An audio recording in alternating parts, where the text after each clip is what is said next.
Olá, boa noite. Começa agora o Jornal da Justiça desta segunda-feira, 24 de maio. STF decide que o Estado de Goiás atende aos requisitos legais para ingressar em regime de recuperação fiscal. O programa federal ajuda os estados em desequilíbrio financeiro a ajustar as contas. Esse é um dos destaques desta edição. Você vai ver também. Pedido de vista do ministro Alexandre de Moraes suspende julgamento de recurso sobre restrição de operações policiais em comunidades do Rio de Janeiro. Supremo rejeita queixa-crime de Guilherme Boulos contra o deputado Eduardo Bolsonaro por postagens em rede social. STF invalida a lei gaúcha que regulamenta a atividade de despachante.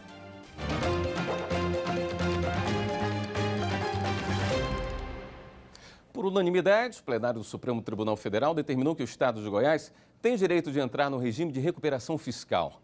Segundo o governo do Estado, a dívida atual chega a 23 bilhões de reais.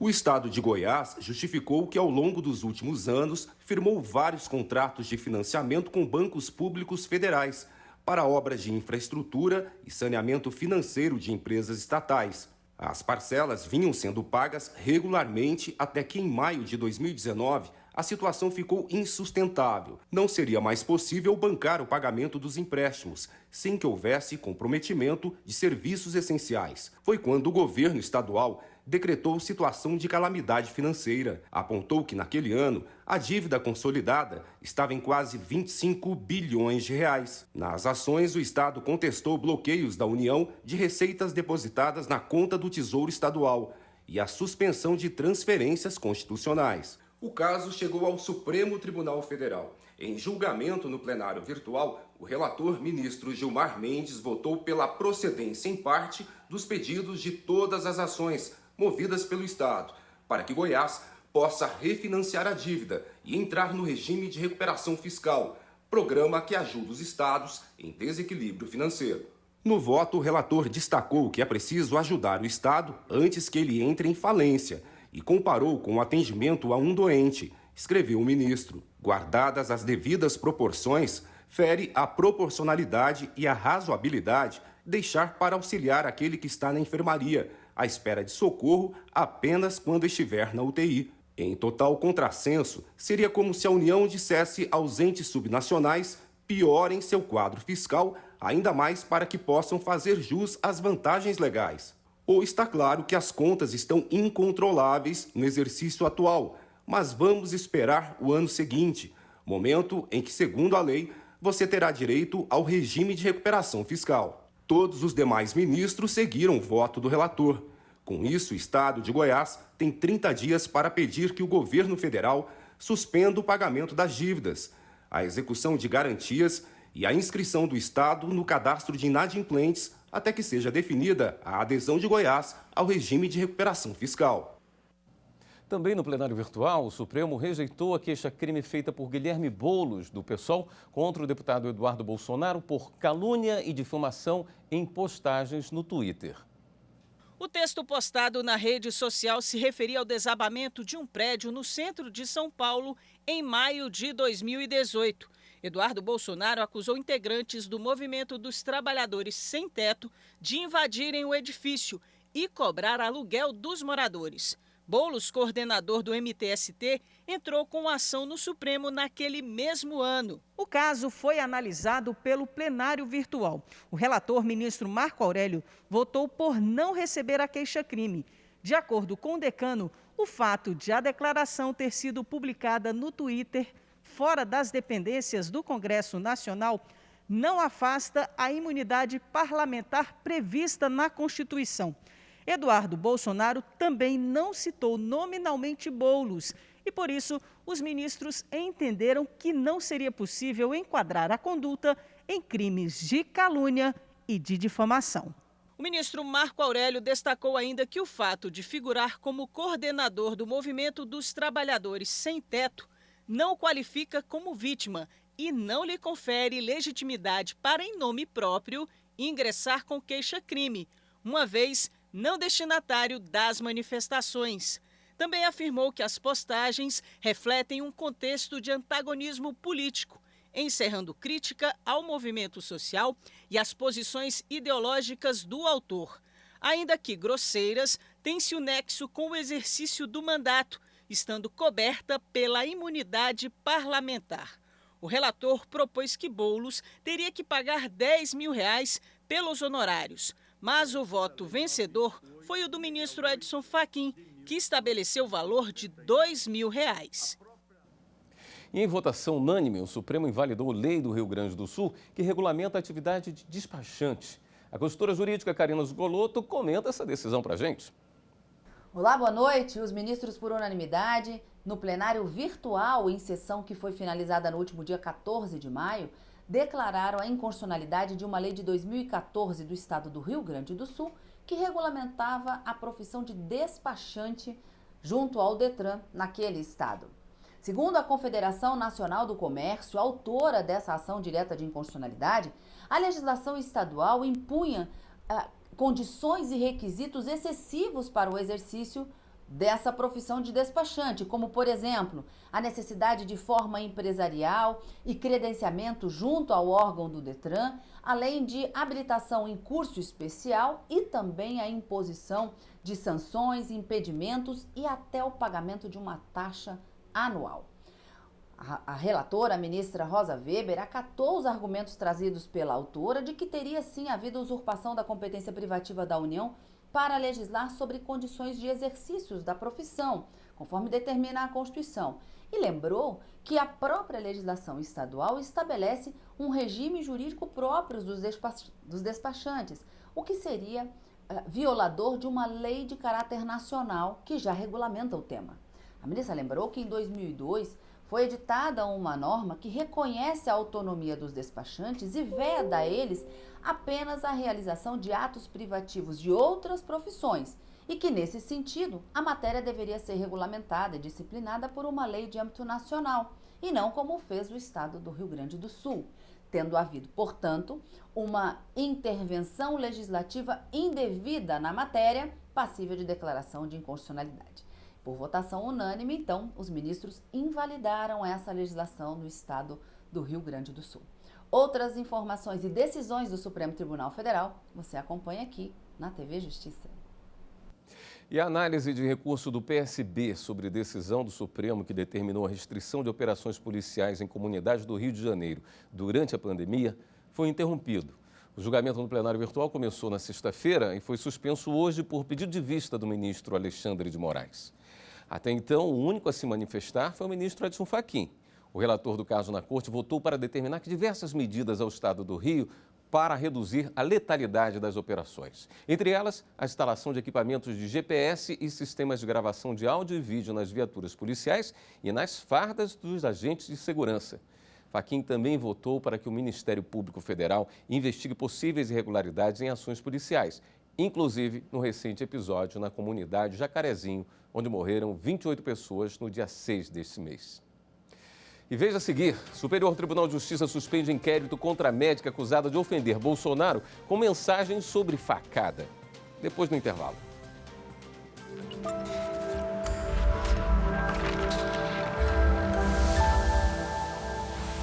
A Constituição protege o meio ambiente ecologicamente equilibrado, bem de uso comum do povo, essencial à qualidade de vida e impõe ao poder público e à coletividade o dever de defendê-lo e preservá-lo para as presentes e futuras gerações.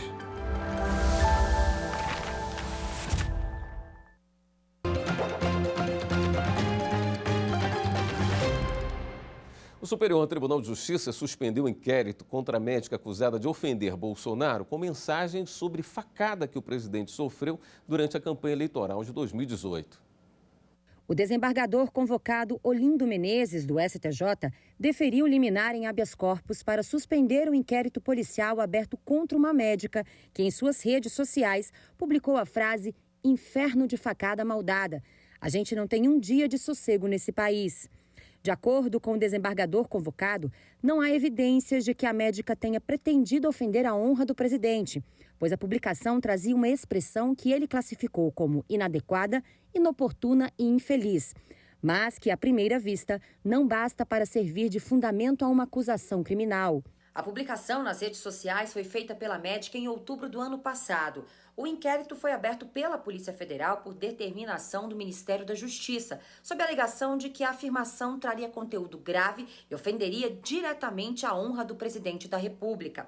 Para o Ministério da Justiça, a frase faria referência à tentativa de homicídio contra o presidente Jair Bolsonaro, ainda durante a campanha eleitoral de 2018. No pedido de habeas corpus, a defesa alegou que a médica utiliza as redes sociais para postar conteúdos de cunho opinativo e crítico, exercendo sua garantia constitucional de liberdade de expressão. O desembargador Olindo Menezes destacou que, de acordo com o Ministério da Justiça, o delito atribuído à médica foi o de injúria contra o presidente, crime de menor potencial ofensivo. Entretanto, em juízo preliminar, o desembargador entendeu não haver elemento constitutivo do delito, já que a doutrina e a jurisprudência exigem, para o crime de injúria, a especial intenção de ofender, magoar ou macular a honra alheia. O mérito do habeas corpus ainda será analisado pela 6ª turma. A 3ª turma do STF decidiu que o possuidor deve pagar pelo uso do imóvel enquanto exerce o direito de retenção por benfeitorias. O Tribunal de Justiça do Paraná isentou um comprador de pagar aluguéis pelo período em que exerceu o direito de retenção por benfeitorias. No recurso ao STJ, o vendedor alegou que, sob pena de enriquecimento ilícito, o comprador deveria indenizá-lo por todo o período de ocupação do imóvel. Sustentou ainda que o não pagamento dos aluguéis, em virtude do direito de retenção, seria incoerente com a ideia de retorno ao estado anterior à formalização do contrato e de indenização efetiva de todos os prejuízos. Ao analisar o processo, a 3ª turma deu provimento ao recurso especial do vendedor e reformou o acórdão. Os ministros consideraram que, no caso de resolução de contrato de compra e venda de imóvel, ainda que o comprador possua o direito de retenção por benfeitorias, ele não está isento da obrigação de pagar o aluguel ou taxa de ocupação ao vendedor pelo tempo em que usou o bem enquanto exercia tal direito. A relatora, ministra Nancy Andrighi, observou ainda que, com fundamento na vedação do enriquecimento sem causa, a jurisprudência do STJ se firmou no sentido de que a utilização do imóvel, objeto do contrato de compra e venda, enseja o pagamento de aluguéis ou de taxa de ocupação pelo tempo de permanência, independentemente de quem tenha sido o causador do desfazimento do negócio. A contratação de uma merendeira pela Caixa Escolar sem a realização de concurso público foi considerada nula pela 8ª turma do Tribunal Superior do Trabalho. O juízo de primeiro grau declarou a nulidade do contrato de emprego e julgou improcedente a ação apresentada pela profissional para receber créditos trabalhistas. Porém, o Tribunal Regional do Trabalho da 8ª Região, que abrange os estados do Pará e do Amapá, validou a contratação. De acordo com o TRT, embora a Caixa Escolar seja pessoa jurídica criada pelo Estado, não integra a administração pública direta ou indireta, e por isso haveria liberdade para admitir empregados sem concurso. O caso chegou ao Tribunal Superior do Trabalho. A relatora na 8ª turma, ministra Dora Maria da Costa, avaliou que a contratação indireta de pessoal por pessoa jurídica de direito privado, ainda que por meio de contrato de gestão, configura procedimento contrário a preceito constitucional. O inciso 2 do artigo 37 da Constituição Federal afirma que a investidura no cargo ou emprego público depende de aprovação prévia em concurso público de provas ou de provas e títulos, ressalvadas as nomeações para cargo em comissão, declarado em lei de livre nomeação e exoneração. E o parágrafo 2º do mesmo artigo determina que a não observância do disposto nos incisos 2 e 3 implicará a nulidade do ato e a punição da autoridade responsável nos termos da lei. Segundo a relatora, no caso concreto, a contratação de empregados somente poderia ser realizada mediante aprovação em concurso público. Dessa forma, a 8ª turma reconheceu que o contrato da merendeira é nulo e determinou que o Estado pague apenas o saldo de salários e os valores referentes aos depósitos do FGTS. A decisão foi unânime. Em Petrolândia, no estado de Pernambuco, uma comunidade indígena começou a ser vacinada contra a Covid-19 depois de decisão judicial que atendeu a pedido do Ministério Público Federal. A comunidade indígena Pancararu da aldeia Angico não tinha sido incluída no Plano Nacional de Imunização contra a Covid-19, apesar da Secretaria Especial de Saúde Indígena, SESAI, ter promovido a imunização de indígenas da mesma etnia. Eles só receberam a primeira dose da vacina depois de decisão judicial, que atendeu a ação movida pelo MPF, que ressaltou que, apesar da comunidade não estar em terra ou área demarcada, a comunidade existe e vive de modo tradicional, o que atende à legislação e à decisão do STF, que prioriza a imunização dos povos indígenas que vivem em áreas não homologadas. E veja a seguir, o Ministério Público Federal oferece primeira denúncia à Justiça no âmbito da Operação Apneia. Depois do intervalo.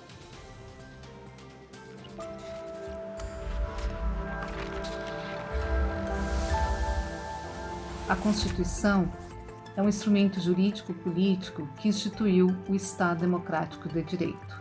Garantir sua plena aplicação é o caminho para um Brasil justo e solidário.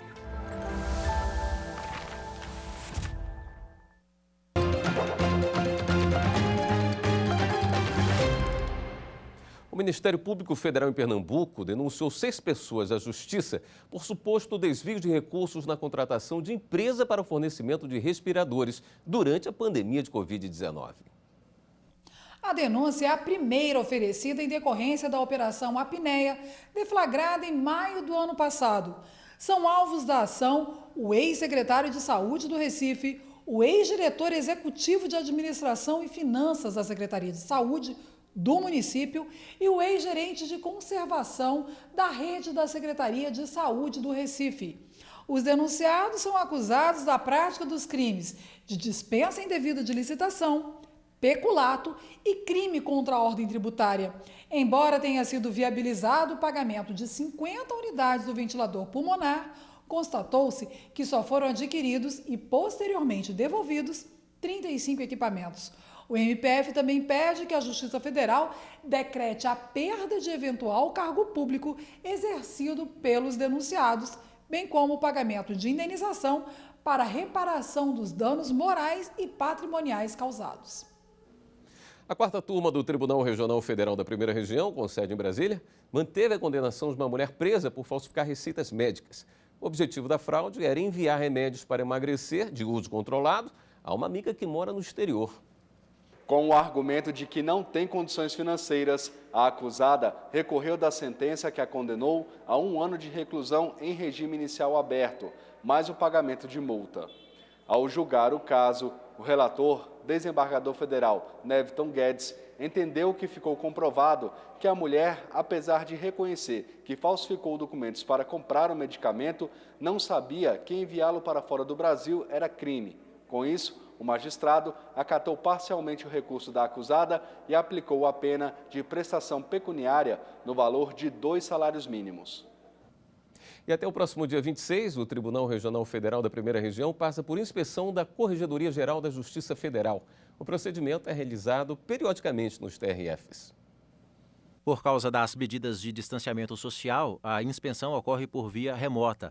Passam por levantamentos e análises da Corregedoria Geral da Justiça Federal, gabinetes, secretarias, coordenações de turmas, dos juizados especiais e do sistema de conciliação, além da Escola da Magistratura Regional Federal, dentre outras áreas do tribunal.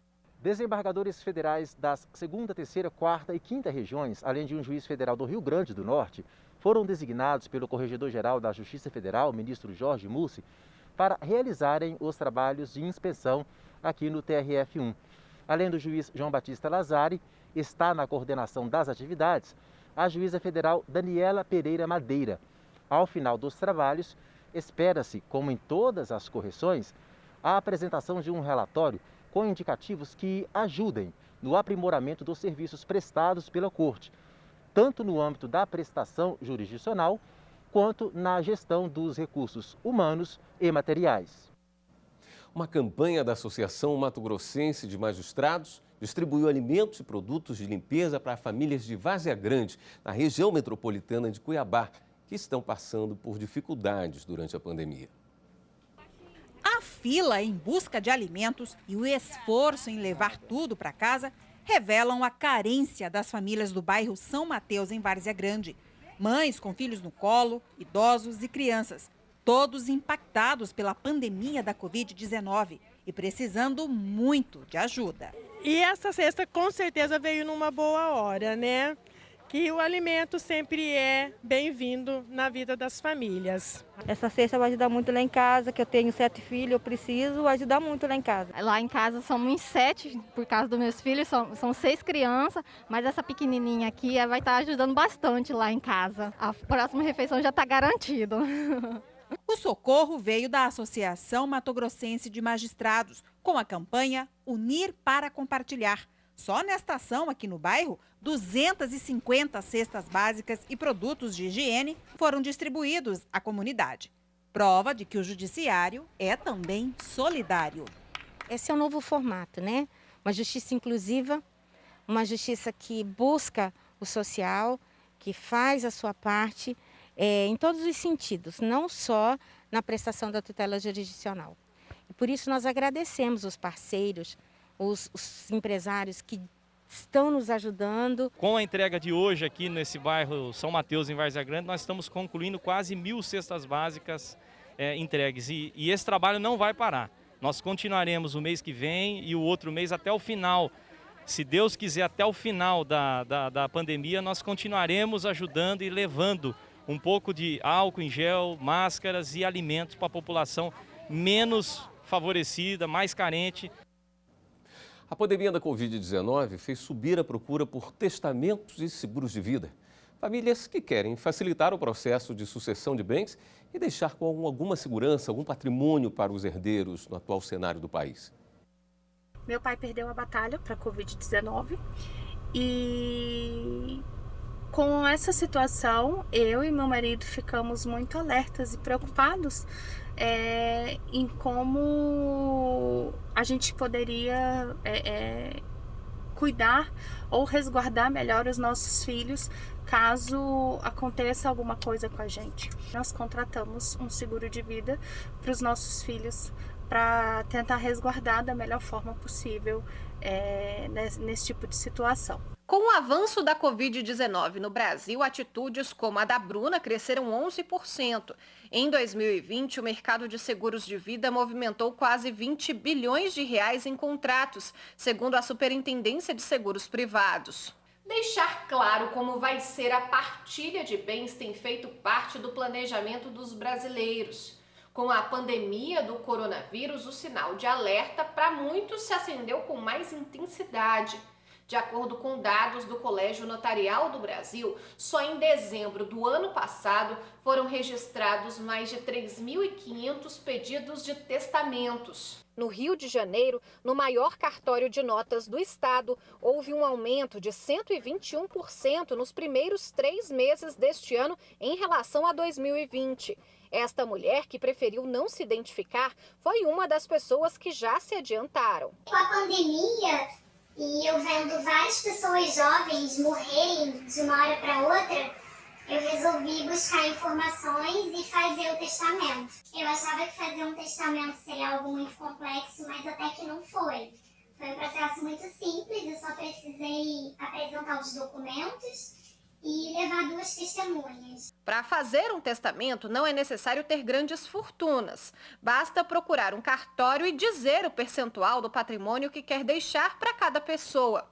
Esta advogada lembra que o documento não isenta de organizar as informações de tudo que possui. Como é que eu transmito com segurança, com celeridade, né, rapidamente e, claro, da maneira mais eficiente, aquele patrimônio que eu amealhei durante a vida para as pessoas que eu gostaria de privilegiar, filho, neto, cônjuge, algum amigo, alguma entidade de caridade, né? O testamento ele só vai dizer quem vai receber e em qual proporção, né? Mas ele não vai organizar por si só o patrimônio. O Jornal da Justiça fica por aqui. Uma boa noite para você. Até amanhã.